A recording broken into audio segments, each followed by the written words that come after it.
આપણા ગ્લુકોનારેક્સ મીટર માટેના ડેમો વિડીયોમાં આપનું સ્વાગત છે. અહીં આપણે કેવી રીતે કીટોન ક્વોલિટી કંટ્રોલ ટેસ્ટ કરવો તે કવર કરીશું. અમારો ગ્લુકોનારેક્સ કીટોન ચિપમાં જાણીતી કીટોન કિંમત હોય છે. તેનો ઉપયોગ મીટર અને સ્ટ્રિપ્સ યોગ્ય રીતે સાથે કામ કરે છે કે નહીં તેની ખાતરી કરવા માટે થાય છે. શરૂઆત કરવા માટે ખાતરી કરો કે તમારો QC કીટોન ચિપ બંધ છે.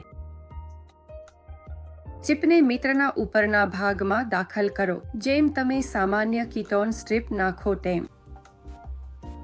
સ્ક્રીન પર લોહીની ઝબકતી ચિહ્ન દેખાય રાહ જુઓ. પછી તમે તમારો QC ચિપ ચાલુ કરી શકો છો. તમારું મીટર આપમેળે 10 થી 0 સુધી ગણતરી કરશે. પછી તમારો કીટોન QC પરિણામ સ્ક્રીન પર દેખાશે. QC પરિણામને કીટોન પેકેટ પર છાપેલા રેન્જ સરખાવો. તમારું પરિણામ આ રેન્જની અંદર રાખો.